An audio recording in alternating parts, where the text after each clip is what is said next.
Hola, hola, ¿cómo están? Bienvenidos. Lo que vamos a ver hoy es cómo el COBAS nos puede ofrecer curvas de calibración, en un caso ascendente, como es en este caso, y en este otro caso descendente. El secreto para entender esto, ustedes ven que acá tenemos la urea y la glucosa, y acá abajo les presento la reacción de la glucosa y la reacción de la urea. Para poder comprender por qué hay gráficas descendentes y por qué otras ascendentes, hay que comprender cómo es la reacción y ver qué es lo que se está midiendo. En este caso, cuando la muestra tiene urea, lo que va a pasar es que va a haber una disminución del NADH. Es decir, cuando yo tengo concentración de urea, ¿qué pasa con el NADH? Esta es la absorbancia del NADH. ¿Cómo está acá? Bajita, disminuye. En cambio, cuando yo no tengo urea, porque, por ejemplo, estoy utilizando agua destilada para hacer este punto, que es lo que vamos a profundizar más tarde, nada de esto se da. Entonces, ¿cuánto tengo yo de NADH? Un montón, ¿sí? Tengo absorbancia mucha de NADH, pero cero de urea. De este otro lado pasa lo mismo.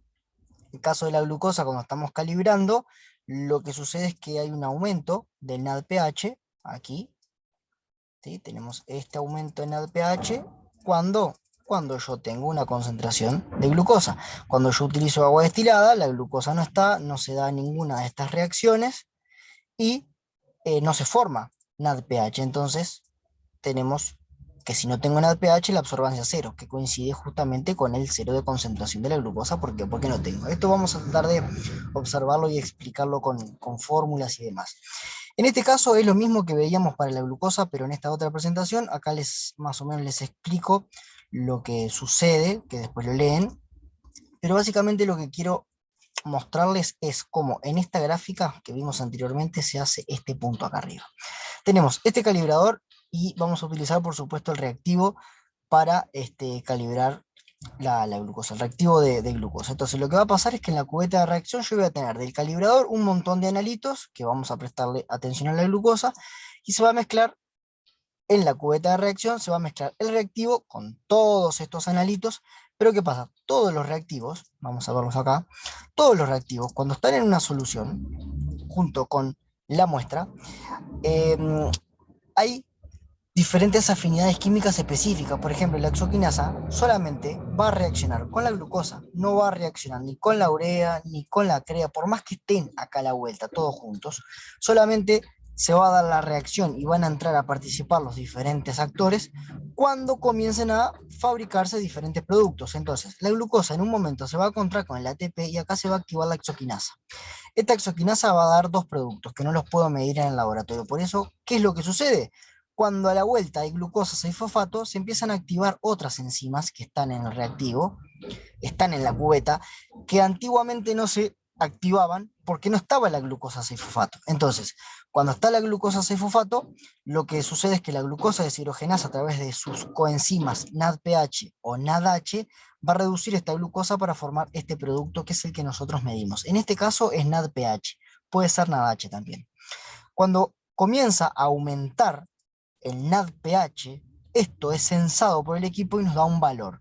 ¿Por qué aumenta el NADPH? Porque hay glucosa 6-fosfato. ¿Por qué hay glucosa 6-fosfato?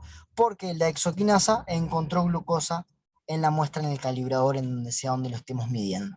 Así es como se hace este punto acá arriba. Tengo un calibrador que me da una concentración conocida de glucosa y yo lo que hago es medirle la absorbancia. ¿Por qué? Porque la concentración la tengo, la absorbancia es lo que voy a terminar midiendo. ¿Está?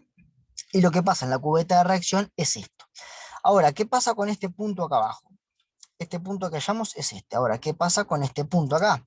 Bueno, yo tengo agua destilada, o sea, glucosa no la veo, pero por ningún lado. Entonces, estas enzimas no van a poder actuar nunca. Entonces, yo voy a tener todo el reactivo, pero nunca voy a tener glucosa. Entonces, todo esto, al no tener glucosa, todo esto no se va a dar. Por más que las enzimas estén, no se va a dar. No voy a tener glucosa 6-fosfato, nunca voy a tener la formación de NADP, por ende no voy a tener nunca nada que medir. Entonces, esto que me da ya no existe. Y entonces, si yo no tengo NADPH, entonces la absorbancia, ¿cómo va a ser? De cero. Por supuesto que si no tengo NADPH es porque nunca hubo glucosa, por ende la concentración es cero. Entonces estamos en este punto acá abajo. ¿Se entiende? Tengo glucosa, tengo formación de NADP. Entonces, tengo glucosa y tengo formación de NADP. Cuando no tengo glucosa, glucosa cero, ¿qué pasa? Esto no se da. Entonces, no tengo NADPH. Por ende, es cero de absorbancia. Así es como se construye la curva de calibración para la glucosa. Lo que vamos a ver ahora es, bueno, una vez que yo ya tengo la curva de calibración, lo que hace el equipo es hallar el factor. Lo podemos hacer manual. Nosotros conocemos esta concentración del estándar porque viene en la etiqueta. Viene en la etiqueta del calibrador cuánto es que vale la glucosa. La absorbancia la voy a medir. Y después, esta división lo voy a multiplicar por la absorbancia de mi muestra, que yo lo voy a pasar por el equipo y voy a saber cuál es. Entonces, esto como es siempre lo mismo, si yo tengo 100 glucosas, este resultado de la concentración del calibrador y la absorbancia del calibrador es constante, por eso se le llama factor. ¿Qué pasa? Automáticamente el equipo lo hace. El equipo hace la pendiente y ustedes ven que acá yo tengo arriba la concentración y acá la tengo abajo.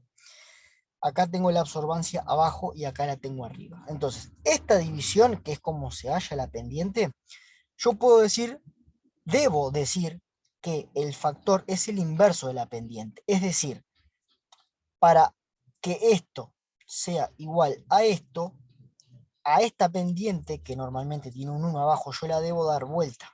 Tengo que hacer esta división. Entonces, si esta división me dio, por ejemplo, 70, y abajo yo sé que tiene siempre un 1, lo debo dar vuelta y hacer la división de 1 dividido 70. Ese 1 dividido 70 es el inverso de la pendiente. ¿Por qué hago el inverso de la pendiente? Porque simplemente esta fórmula está al revés de esta. ¿Tá? Para asemejarnos a la fórmula de Lambert y Witt que nosotros siempre utilizamos. Entonces, esto como siempre constante, se le coloca el valor de K, que es este valor de K, que el equipo lo halla automáticamente una vez que la curva esté pronta.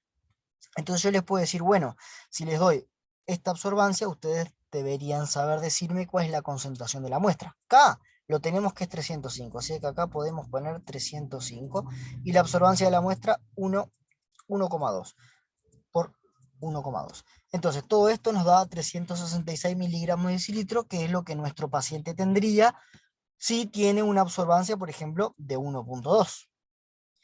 ¿Qué otra cosa tenemos que saber acá súper importante? Como este resultado es mayor a 240 miligramos por decilitro, se le debe agregar la cetonemia. ¿Tá? Después vamos a tener una clase de por qué los cuerpos cetónicos son tan importantes de controlarlo, porque justamente forman parte y son los protagonistas de la cetoacidosis diabética, ¿ah? Una de las complicaciones agudas de la diabetes. Entonces, la glucosa quedó. Vamos a ver la urea. ¿Por qué la urea es al revés? Atención, vieron que la urea ya de pique, ya tenemos un aumento importante del NADH porque se va a medir la disminución. Entonces, si yo voy a medir la disminución de algo, lo tengo que tener en altas concentraciones para que no sea una limitante. ¿Ah? Entonces, esta es la reacción de la urea y lo que sucede es lo siguiente.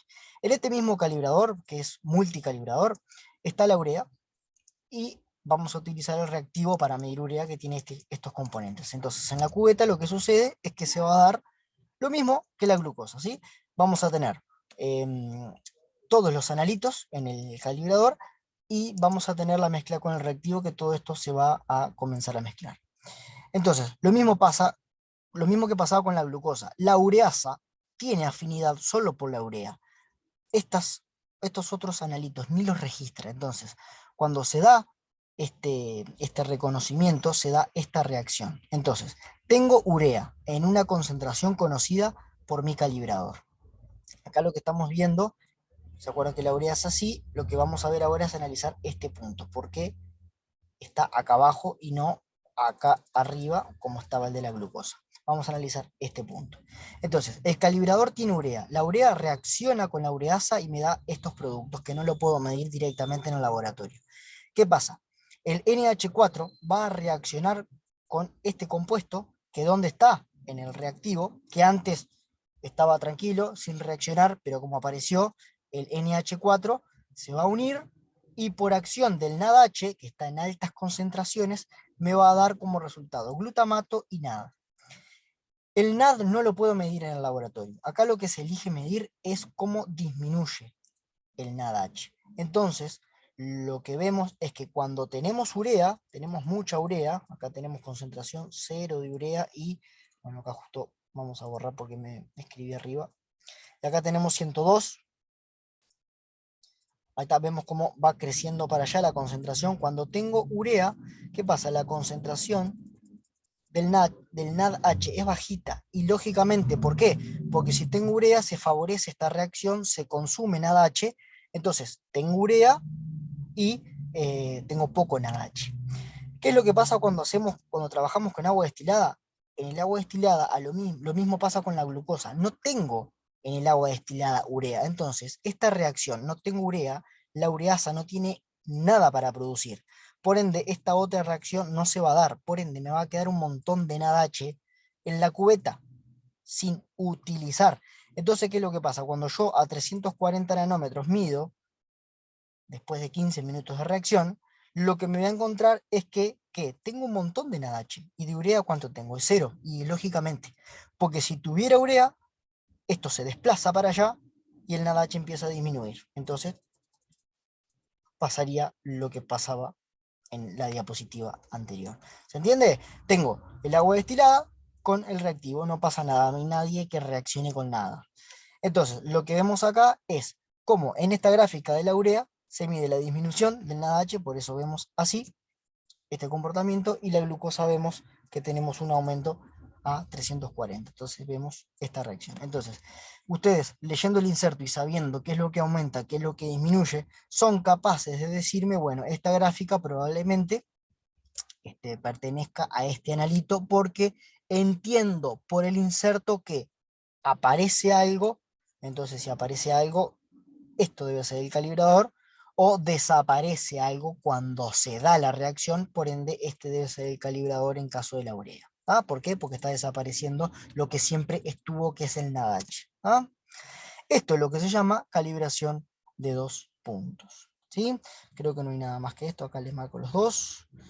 Sí, esto ya es otra cosa. Así que bueno, nada, esta presentación me había quedado pendiente de grabárselas para poder comprender en el práctico, cuando veamos gráficas que suben y gráficas que bajan, que seamos capaces de interpretarlas y ver si está apareciendo algo o está desapareciendo otra cosa. Y entender por qué esta agua destilada tiene este punto acá arriba y por qué en este tipo de reacción el agua destilada del punto está acá abajo. ¿Tá?